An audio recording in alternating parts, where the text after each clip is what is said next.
Hey guys, welcome back to study medium channel. जो लोग BSc nursing entrance exam का तैयारी कर रहे हैं उनके लिए ये वीडियो बहुत ही इंपॉर्टेंट है। तो हम लोग पढ़ रहे हैं ह्यूमन्स बॉडी, जिसमें मैं ऑलरेडी कुछ वीडियो अपलोड कर चुका हूँ। आप जाके देख सकते हो, प्लेलिस्ट का लिंक आपको डिस्क्रिप्शन में मिल जाएगा। तो चलिए शुरू करते हैं आज का पहला क्वेश्चंस। लाल रुधिर कणिकाओं का औसत आयु जो होता है वो 120 दिन होता है। ये मैंने प्रीवियस वीडियो में बता दिया था। अब नेक्स्ट क्वेश्चन है, रुधिर का थक्का बनने में कितना समय लगता है। जब हमारे शरीर में कोई कट लग जाता है तो रुधिर का जो थक्का बनता है वो उसमें जो समय लगता है 4 से 8 मिनट, और ये जो है मैक्सिमम टाइम है। 4 से 8 मिनट मैक्सिमम टाइम है, ठीक है। मिनिमम टाइम आपको 14 सेकंड से ही बनना ये शुरू हो जाता है। तो 14 सेकंड में ये मिनिमम नहीं बन जाता है, लेकिन कभी कभी किसी वजह से चोट ज़्यादा गहरा होने की वजह से 4 से 8 मिनट का टाइम लग जाता है, ठीक है। नेक्स्ट क्वेश्चन से, सर्वग्राही रुधिर कौन है। तो सर्वग्राही होते हैं ए बी पॉजिटिव और सर्वदाता होते हैं ओ नेगेटिव। और नेक्स्ट क्वेश्चन से, सामान्य रुधिर दाब कितना होता है। तो ये होता है 120/80। इसका यूनिट होता है mm/Hg। ये हिस्टोलिक और ये डायस्टोलिक, ठीक है।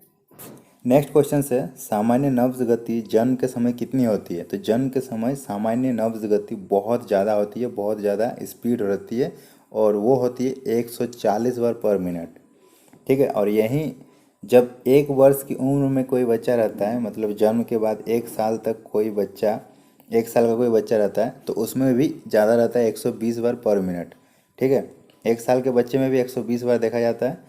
और वहीं बच्चा जब 10 साल की उम्र तक हो जाता है, मतलब 1 साल से 10 साल के बीच रहता है, तो भी 90 बार पर मिनट होता है। मतलब अभी भी इसका बहुत ज़्यादा नब्ज गति रहती है, क्योंकि बच्चों में ये काफ़ी ज़्यादा रहती है, धीरे धीरे बड़े होते हैं तो फिर इसका घटते जाता है। और देखिए वयस्क में ये 70 बार पर मिनट होता है।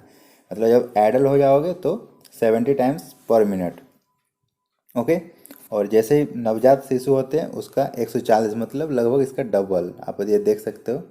तो एक बच्चे का नब्ज दर जो होते हैं एक वयस्क से डबल होती है, ठीक है। ये बहुत बार पूछा गया है।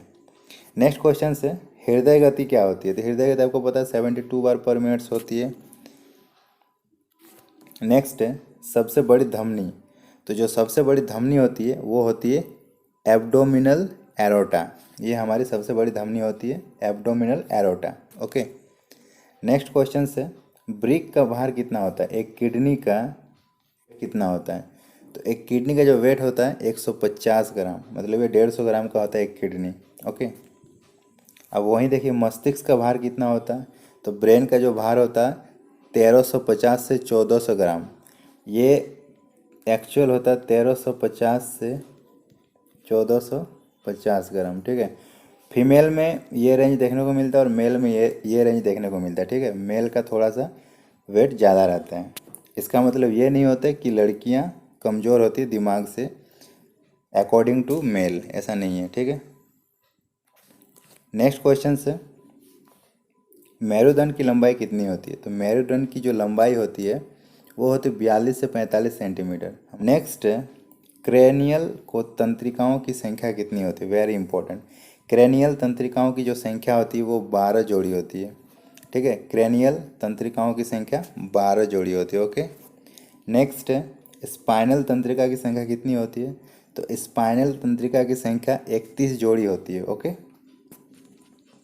नेक्स्ट है, सबसे लंबी तंत्रिका। जो हमारे शरीर में सबसे लंबी तंत्रिका होती है उसको कहते हैं सिएटिक। सिएटिक ये सबसे लंबी तंत्रिका होती है, सिएटिक, ठीक है। नेक्स्ट है, सबसे पतली एवं छोटी तंत्रिका। सबसे पतली एवं सबसे छोटी तंत्रिका, तो इसका नाम होता है ट्रैक्लियर। ट्रैक्लियर, ट्रैक्लियर, ठीक है। ये सबसे छोटी और सबसे पतली तंत्रिका होती है। और सबसे लंबी क्या होती है, सिएटिक। ये बहुत बार पूछे जाते हैं, इसको नोट डाउन कर लीजिए। नेक्स्ट है, सबसे बड़ी तंत्रिका। मैंने पहले लंबी बताया, अब सबसे बड़ी तंत्रिका। तो जो सबसे बड़ी तंत्रिका होती है उसका नाम है ट्राइजेमिनल, ठीक है। ट्राइजेमिनल ये सबसे बड़ी तंत्रिका होती है। और सबसे बड़ी कोशिका किसको कहा जाता है। तो सबसे बड़ी जो कोशिका होती है वो तंत्रिका कोशिका को ही कहा जाता है, ठीक है। तंत्रिका कोशिका ही हमारे शरीर की सबसे बड़ी कोशिकाएं होती है। नेक्स्ट है, सबसे बड़ी अंतःस्रावी ग्रंथि। अंतःस्रावी ग्रंथि, उसका नाम है थायराइड। नेक्स्ट है आस्कमिक ग्रंथि। एमरजेंसी ग्लैंड किसको कहा जाता है? तो एड्रिनल को। एड्रिनल हमारे एमरजेंसी ग्लैंड होते हैं। ओके।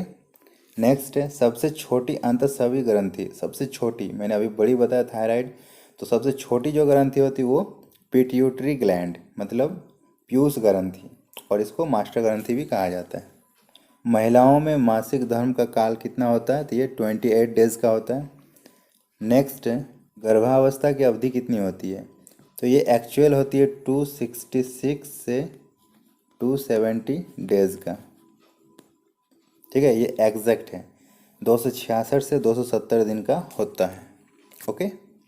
नेक्स्ट है अस्थियों को पेशियों से जोड़ने वाले रूपांतरित पेशी को क्या कहते हैं? मतलब एक अस्थि एक पेशी से भी जुड़ा रहता है और एक अस्थि से भी जुड़ा रहता है। तो अस्थि जो पेशी से जुड़ी रहती है उसको टेंडन कहा जाता है। ठीक है, वेरी इंपॉर्टेंट। नेक्स्ट है शरीर में ऊतकों का निर्माण किसके द्वारा होता है? तो ऊतकों का जो निर्माण होता है वो प्रोटीन के द्वारा होता है। ओके, प्रोटीन से ही ऊतकों का निर्माण होता है। नेक्स्ट है मानव शरीर में मांसपेशियों की संख्या होती है?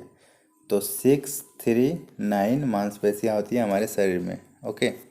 नेक्स्ट है सबसे बड़ी मांसपेशी कौन सी है? तो इसका नाम है ग्लूटियस मैक्सिमस, कूल्हे की मांसपेशी। ठीक है, ये सबसे बड़ी होती है। और सबसे छोटी मांसपेशी कौन सी होती है? तो स्टेपीडियस। ठीक है, ये सबसे छोटी मांसपेशियाँ होती है, इसका नाम है। नेक्स्ट है हमारे शरीर में बोन्स कितने पाए जाते हैं? 206, सबको पता है। फीमर शरीर में कहाँ पाया जाता है? जो फीमर होता है वो जांग में पाया जाता है और ये सबसे बड़ी हड्डी भी होती है। सबसे छोटी हड्डी कौन सी होती है? स्टेपिस, इसको कान में पाया जाता है। ठीक है, कान में पाया जाने वाला स्टेपिस सबसे छोटी हड्डी होती है हमारे शरीर में। नेक्स्ट है मानव शरीर में सबसे लंबी हड्डी कौन सी होती है? तो मैंने बताया फीमर, इसको हिंदी में उरुअस्थि भी कहा जाता है कभी कभी, लेकिन फीमर आप याद रखो। नेक्स्ट है उपास्थि कहाँ पाया जाता है? उपास्थि, तो ये नाक में पाया जाता है। ये बहुत इंपॉर्टेंट है। उपास्थि कहाँ पाया जाता है? तो ये नाक में पाया जाता है। ओके। टीबिया हड्डी, टीबिया नामक हड्डी कहाँ पे पाया जाता है? तो टीबिया नामक हड्डी पैर में पाया जाता है। जब मैं स्केलेटन बताऊंगा तो उसमें कौन सी हड्डी कहाँ पाई जाती है पूरा एक्सप्लेन करूंगा। ओके, तभी इसको नोट कीजिए, टीबिया नामक हड्डी पैर में पाया जाता है। नेक्स्ट है शरीर का सबसे कठोर भाग कौन सा है? तो शरीर का सबसे कठोर भाग होता है दांत के ऊपर का एनिमल। देखिए दांत बोलना गलत होगा, दांत का जो फॉर्मेशन होता है, मान लीजिए ये कोई दांत है, ठीक है, तो ये कठोर नहीं होता है, इसके ऊपर एक आवरण रहता है, इसके ऊपर एक कवच रहता है। ठीक है, इसका नाम है इनामेल। ठीक है, और ये कवच हार्ड होता है, ये ऊपर से जब रहता है तो ये दांत को मजबूती प्रदान करता है और इसी की बदौलत हम लोग कुछ भी हार्ड चीज़ चबा पाते हैं। और ये एनामेल के अंदर जब आप देखोगे तो ये जो दांत होता है ये बहुत ही नरम होता है, इसके अंदर वाला दांत बहुत ही नरम होता है। तो इसीलिए कोई भी बैक्टीरिया जब हमारे दांत में लगता है तो वो हमारे इनेमल को पहले खाता है। ठीक है, इनेमल को छेद करता है, और अगर वो इनेमल को छेद करने में सफल हो गया तो उसके बाद वो दांत में अगर घुस गया, एंटर कर गया, तो पूरा दांत को वो खोखला कर देगा। और उसके लिए बड़ी बात नहीं है, वो आसानी से दांत को खोखला कर देगा क्योंकि अंदर तो नरम होती है। तो बस इसको इनेमल को छेद करके अंदर जाने में जो प्रयास लगता है, बाकी का बाकी पूरा दांत को वो सड़ा देगा, फिर आपको ये दांत को निकालना पड़ेगा। ठीक है, तो ऐसा नहीं कि पूरा दांत कठोर होता है, सिर्फ इनेमल कठोर होता है। नेक्स्ट क्वेश्चन की ओर बढ़ते हैं। मानव खोपड़ी में कितनी हड्डियाँ होती है? तो हमारे खोपड़ी में 29 हड्डियाँ पाई जाती है। ठीक है, 29 हड्डियाँ हमारे खोपड़ी में पाई जाती है। नेक्स्ट है मनुष्य के चेहरे पर कितनी हड्डियाँ पाई जाती है? जो फेस बनता है हमारे वो 14 बोन से बनता है, 14 हड्डियाँ हमारे फेस में पाई जाती है। ठीक है, नेक्स्ट क्वेश्चन से एक वयस्क व्यक्ति के रीढ़ की हड्डी में कुल कितनी कशेरुकी होती है? तो रीढ़ की हड्डी में 26 कशेरुकी होती है। ठीक है, रीढ़ की हड्डी जो आप पीछे देखते हो ये वाली, तो इसमें 26 कशेरुकी होती है। ओके, नेक्स्ट क्वेश्चन देखते हैं। एक नवजात बच्चे के रीढ़ की हड्डी में कुल कितने कशेरुकी होते हैं? तो नवजात शिशु में ये 33 होते हैं, ज़्यादा होते हैं। और नवजात शिशु में जो बोन्स भी होते हैं वो भी ज़्यादा होते हैं और वो बहुत ही जल्दी सामने सामने जुड़े रहते हैं, ठीक है। ये बहुत ही सामने सामने जुड़े रहते हैं, इसीलिए एक नवजात शिशु अपने शरीर को जितना फोल्ड कर पाएंगे एक वयस्क नहीं कर पाएंगे, क्योंकि उसमें कशेरुकी भी ज़्यादा है, रीढ़ की हड्डी भी फ्लेक्सिबल है और बोन्स भी बहुत सारे ज़्यादा हैं, ठीक है। जैसे वयस्क हो जाते हैं तो फिर ये घटते जाता है। और ये बोन्स जो है ना, ये घटता नहीं है। मान लीजिए बचपन में आपका ये 2 बोन्स था इस टाइप के, तो बड़े जब आप हो गए तो ये दोनों बोन्स जुड़ के एक बन जाएगा। और कशेरुकी भी जो होते हैं ऐसे होते हैं, ठीक है। तो ये जब बड़े होंगे तो जुड़ के एक बन जाएगा, ठीक है। तो ये जॉइंट हो जाता है और इसीलिए ये घट जाता है। नेक्स्ट क्वेश्चन से, मनुष्य के जीवन काल में कितने दांत 2 बार जन्म लेते हैं? 20 दांत आपके फिर से उगते हैं, एक बार टूट के फिर से उगते हैं, ठीक है। तो मनुष्य के जीवन काल में 20 दांत 2 बार जन्म लेते हैं, वेरी इंपॉर्टेंट। नेक्स्ट है, अस्थि से अस्थि को जोड़ को क्या कहते हैं? तो जब एक हड्डी हड्डी से जुड़ती है तो उसको लिगामेंट कहा जाता है। मैंने इससे पहले हड्डी को पेशियों से जोड़ा तो वो टेंडन था, अब हड्डी को हड्डी से जोड़ेंगे तो लिगामेंट। देखिए हड्डियाँ जो होती है, मान लीजिए ये पैर है, ठीक है ना, तो यहाँ आप देखोगे हड्डियाँ एक हड्डी से जुड़ी हुई है, ओके। और यहीं पे आप देखोगे हड्डियाँ पेशियों से भी जुड़ी हुई है, क्योंकि पेशियाँ और हड्डियाँ दोनों मिलकर ही हमारे पैर का फॉर्मेशन करती है। तो जब हड्डियाँ पेशियों से जुड़ती है तो वो टेंडन कहलाएगी, और हड्डियाँ हड्डियाँ से जुड़ेगी तो वो लिगामेंट कहलाएगी, ओके। नेक्स्ट क्वेश्चन से, ह्यूमरस हड्डी मानव शरीर के किस अंग में पाई जाती है? तो ये हमारे हाथ में पाए जाते हैं, ऊपरी बाँह में। तो ये चैप्टर भी बहुत बड़ा है, अभी इतना ही रहने देते हैं। पसंद आया तो लाइक कीजिएगा, अपने फ्रेंड के साथ शेयर कीजिएगा, और जो लोग चैनल को सब्सक्राइब नहीं किए वो सब्सक्राइब कर दीजिए। चलिए मिलते हैं नेक्स्ट वीडियो में, तब तक के लिए बाय बाय।